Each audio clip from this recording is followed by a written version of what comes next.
This is the IELTS listening test. You will hear a number of different recordings and you will have to answer questions on what you hear. There will be time for you to read the instructions and questions, and you will have a chance to check your work. All the recordings will be played once only. The test is in 4 parts. At the end of the test, you will be given 10 minutes to transfer your answers to the answer sheet. Now turn to Part 1.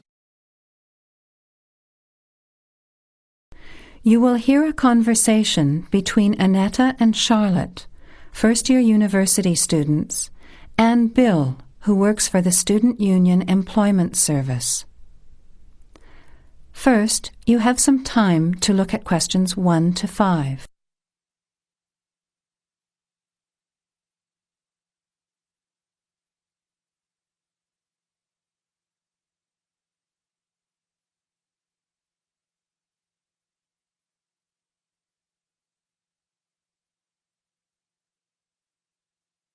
Notice that an example has been done for you. This time only, the conversation relating to the example will be played first. Hi Bill, this is my friend Charlotte. She's doing first year science too. The student is in first year science, so you write science on the form. Now, let's begin. Answer the questions as you listen. You will not hear the recording a second time. Listen carefully to the conversation and answer questions 1 to 5. Hi Bill, this is my friend Charlotte. She's doing first year science too. Pleased to meet you, Charlotte. Annetta told me you want some part-time work. Now, I just have to complete your details on the computer. What's your surname? Johnston. With an E? Yes, Johnstone.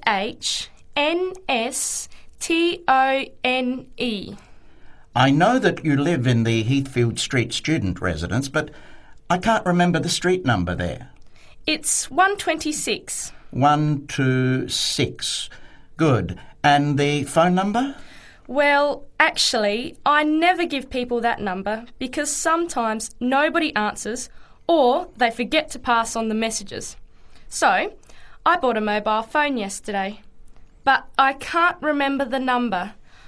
I think it's 0414 847 748. I'll just check. No, sorry, not 748. It's 749. 0414 847 749? Yes, that's right. I must try and remember it. And what sort of work are you looking for? Well, anything really, I suppose, though it depends when it is. I'd rather work during the day, if that's possible. How many hours a week were you thinking of? Oh, I'm not sure. Maybe about 10. But I need to keep at least 2 days a week free for study. Do you have any work experience? Not much, though I used to help in my uncle's shop when I was at school. OK, well, I'll put it in, but we don't usually get shop work. What about gardening? I'd rather not. Everything I touch dies. What other kinds of work are there? Well, there's a lot of demand for house cleaning, fast food preparation and kitchen work and pizza delivery if you've held a driving licence for 12 months. I'm not sure. Can I have a look at the vacancies while you talk to Annetta? You now have some time to look at questions 6 to 11. As you listen to the rest of the conversation, answer questions 6 to 11.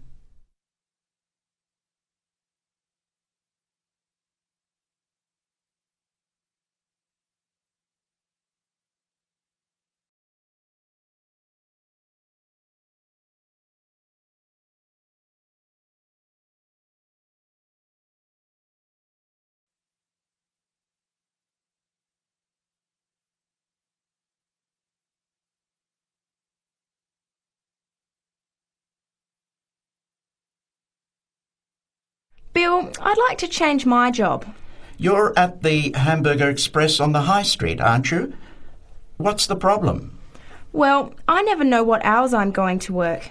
I start at 7 p.m. and I'm supposed to finish at 11 p.m, but sometimes they keep me until 2 or 3 a.m. Yes, that is a bit late if you have to make a 9 a.m. lecture the next day. And the other thing is the pay. They're supposed to pay me on Thursdays, but they never pay me on the correct day, often not until Friday or Saturday. A few weeks ago, I had to wait until Sunday. They said their son was sick, so they couldn't get to the bank, but they're always making excuses. Yes, that doesn't sound too good. Would you be interested in pizza delivery? You need to have a driving licence. Yes, I've got a licence, but I think I'd like to change from working in the evening. Are there any day jobs available? Well, as I told Charlotte, there are several cleaning and gardening vacancies. And this childcare job that just came in this morning. Do you like children? Yes, I do, actually. What's the job? Let's have a look. Collect the boy aged 4 from kindergarten at 3 p.m. Pick up the other 2 girls who are aged 6 and 9 from the primary school at 3:15. You take them home and look after them. The parents will be home by 7. That sounds quite good. What about the pay? It's the same as you're earning now, 4 hours a day, Monday to Friday, so 20 hours a week. You need to contact Mrs. Alicia Thompson. Her phone number is 91045629 and she lives in Springfield. I've never been to Springfield. I hope I don't get lost. Don't worry. It sounds quite straightforward. Let's have a look at the street directory. The Thompsons live here in Tulip Street, number 252. So you catch the 631 bus, get off here next to the post office in Daisy Terrace. Walk past the post office to the corner, and on the opposite corner is the kindergarten. Then walk down Daffodil Place and cross over to the primary school. Then keep going down Daffodil Place to the corner and turn right into Tulip Street. That is the end of part 1. You have half a minute to check your answers.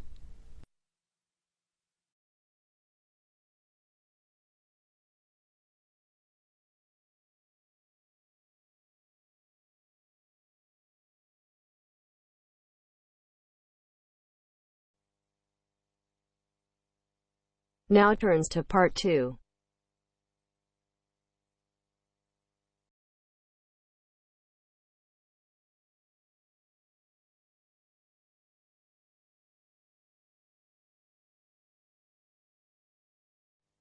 You will hear Joanne describing her home city of Darwin in Australia to a man called Rob who hopes to go there. First, you have some time to look at questions 11 to 15 on page 67.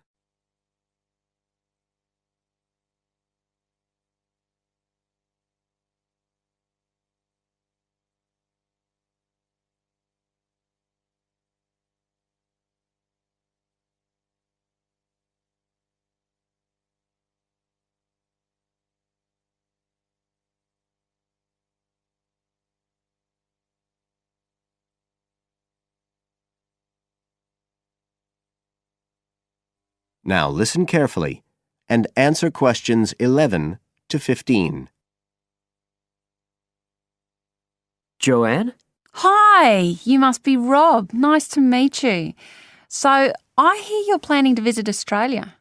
Yeah, and I really wanted to talk to you because I was thinking of spending some time in Darwin, and my sister told me you're from there. That's right. So, tell me about it. Well, where shall I start? Well, Darwin's in what they call the top end because it's right up at the northern end of Australia, and it's quite different from the rest of Australia in terms of cultural influences. In fact, it's nearer to Jakarta in Indonesia than it is to Sydney, so you get a very strong Asian influence there. That means we get lots of tourists. People from other parts of Australia are attracted by this sort of international cosmopolitan image.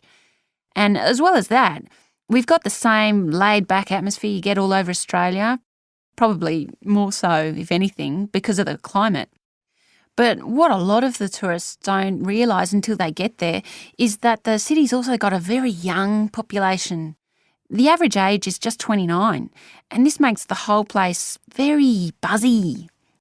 Some people think that there might not be that much going on as far as art and music and dancing and so on are concerned because it's so remote. I mean, we don't really get things like theatre and opera in the same way as cities down in the south like Sydney, for example, because of the transport expenses.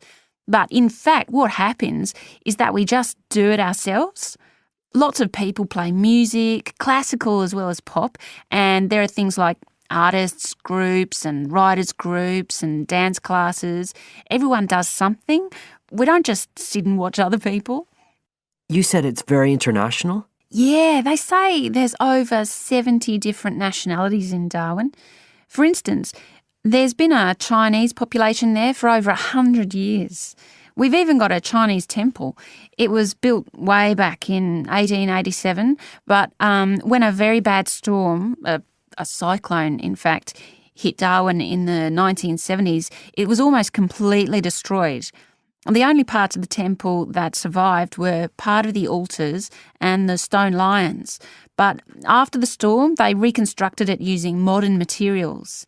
It's still used as a religious centre today, but it's open to tourists too, and it's definitely worth going to see it.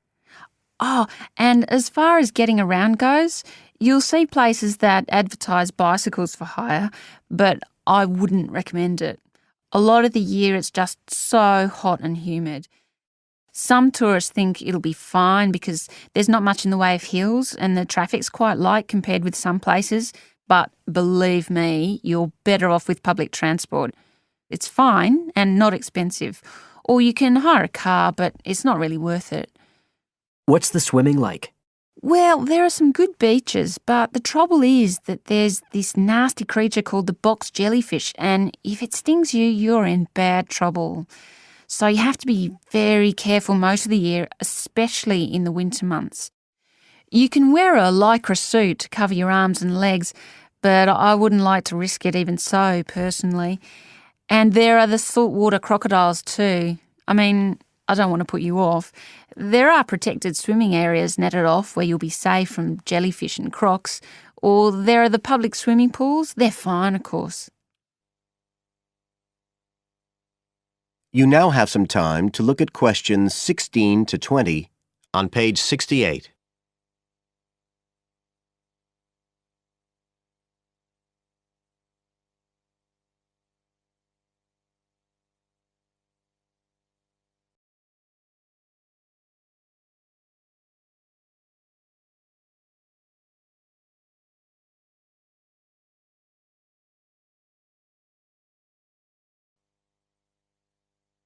Now listen and answer questions 16 to 20.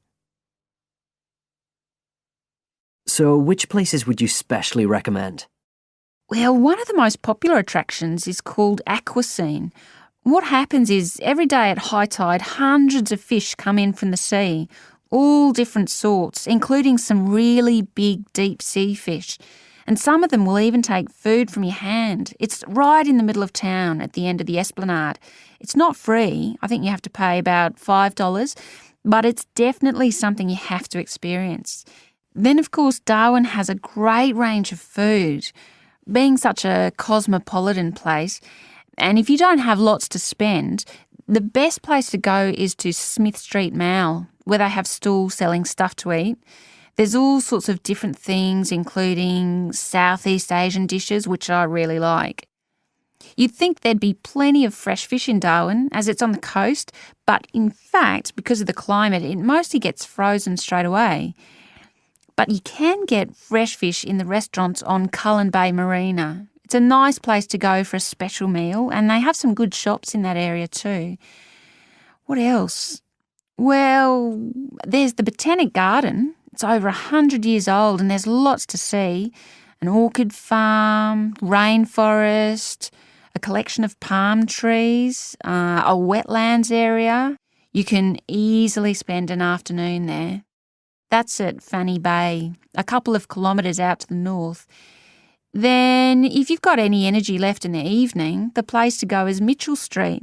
That's where it all happens as far as clubs and music and things are concerned. You'll bump into lots of my friends there.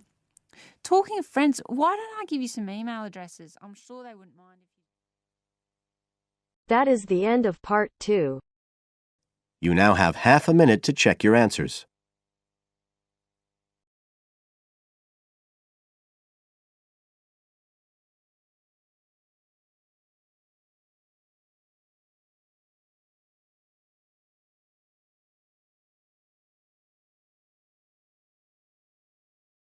Now turns to part 3.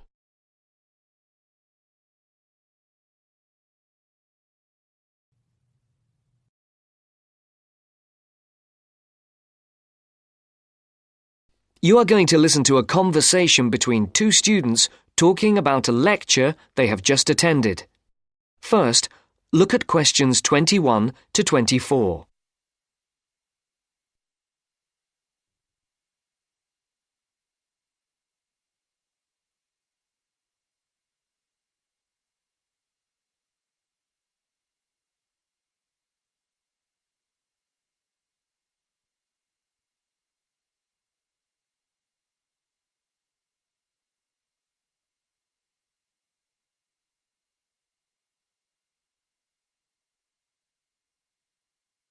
There are 4 alternative answers, A, B, C, and D, for each question.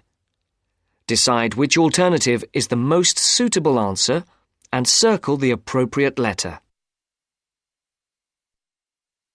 Henry, don't you think Dr. Adams' lecture was really very good? He could talk about the telephone directory and make it interesting. All his lectures are like that, Astrid. He's just one of those people. I wish we had him as our tutor. I bet you that he is very demanding, though. Boris is in his tutorial group and agrees that he is a brilliant lecturer, but he puts them under a lot of pressure. But don't you think that's good? Perhaps. But I am glad to have Dr. Adams as a lecturer. He's interesting and rather funny and puts just the right amount of pressure on people. Did you take lots of notes in the lecture? Yes, actually I did. In fact, several pages. I didn't think I had taken so many.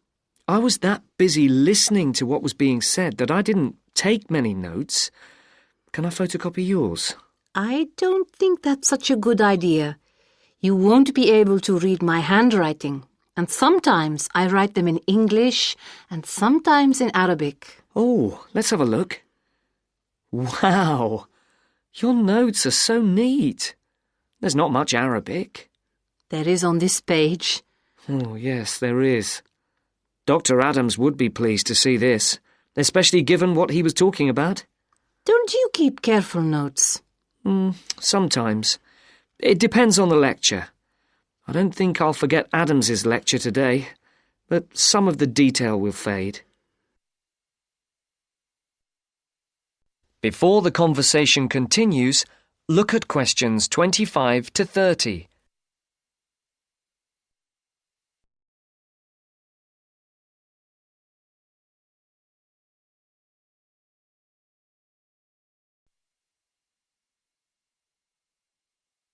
I type up everything afterwards so you can have a copy then and you can fill in anything I have missed.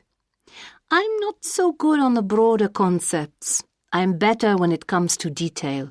Just what Adams was talking about. Well, I am definitely a detail person. I need to have everything written down before I can get the concepts clear. As you listen to the next part of the conversation, write no more than the complete 4 opposite. words. For questions I find all the 25 detail to clutters up 27, my mind, and I get and very for questions frustrated, 28 to 30, which was just what he was on write about. no more than 2 He mentioned words a book he'd for written. each answer. He mentioned several. The one on space and the individual? Yes, called MySpace. It's on the book list. So it is. I think I'll get that out of the library or get my own copy. Did you get what he said about spatial awareness? I didn't really. Yes, it was fascinating. I can't be as eloquent as Adams was, but I know several people who are frighteningly intelligent, but they have difficulty reading simple directions, even when getting to places that they know very well. I find that difficult to understand. Everyone learns the way to walk to the shops and things like that. You mean just the way people learn spelling? You know, people misspell words, make mistakes in countless areas of their lives, and going in the right direction is just the same. Remember what Adams said about the number of people who cannot tell left from right, north from south, and so on? Do you know which way is north? It's, that way. You see? I couldn't have told you that. Really? I haven't a clue which way is which. That's why I'm always getting lost when I go out on my bike, and put me in a completely new place and I am totally lost. What about maps? I'm hopeless at reading them.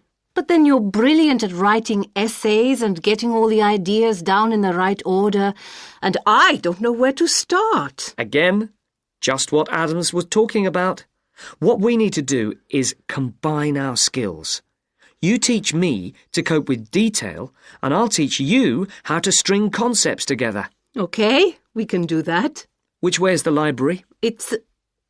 you're making fun of me. That is the end of part 3.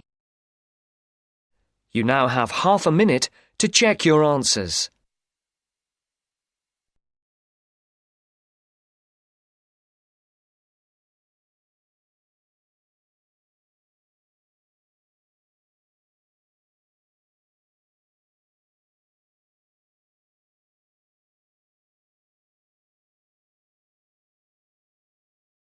Now turns to part 4.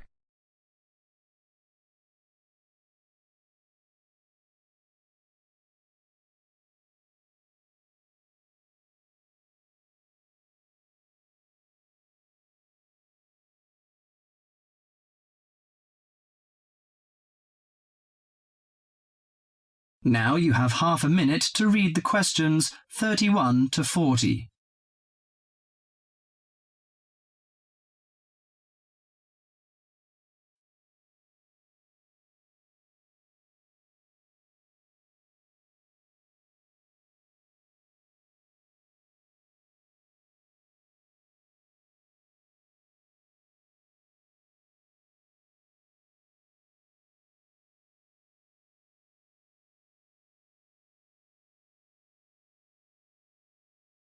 Now listen to the lecture and answer questions 31 to 40.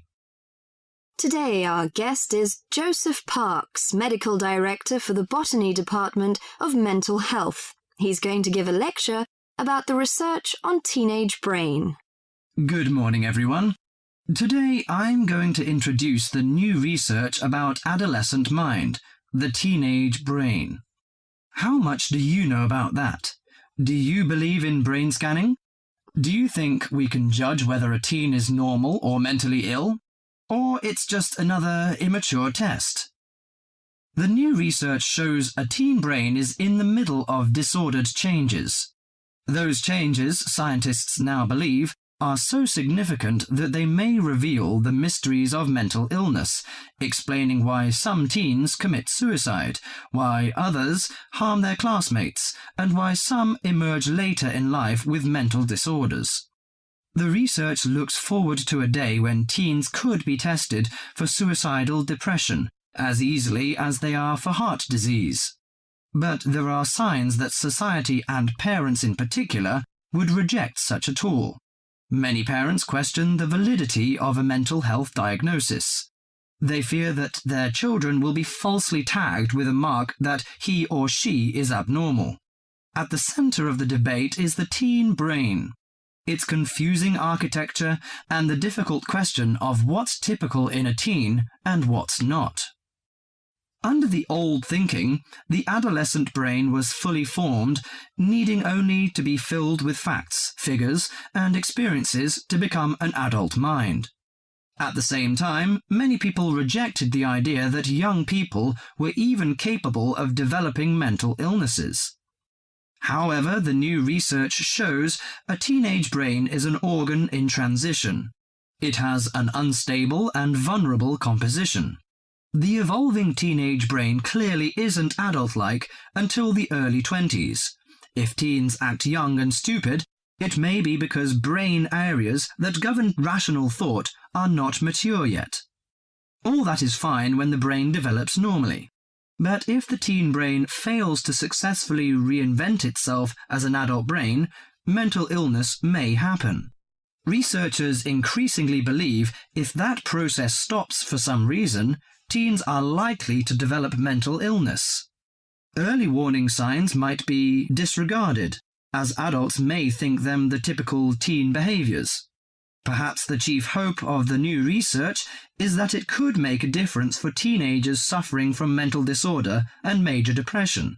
These can lead to suicide, which for years has been the leading cause of death for teens. Until recently, scientists couldn't peer into living brains to look for changes associated with normal development or mental diseases. That is beginning to change as researchers develop ever more sensitive brain scanners. However, the composite pictures are somewhat misleading. A snapshot of an individual brain may fall somewhere between normal and mentally ill. For now, psychiatrists and psychologists must still rely on interviews and observations of children's behavior to diagnose mental illness. That is the end of part 4.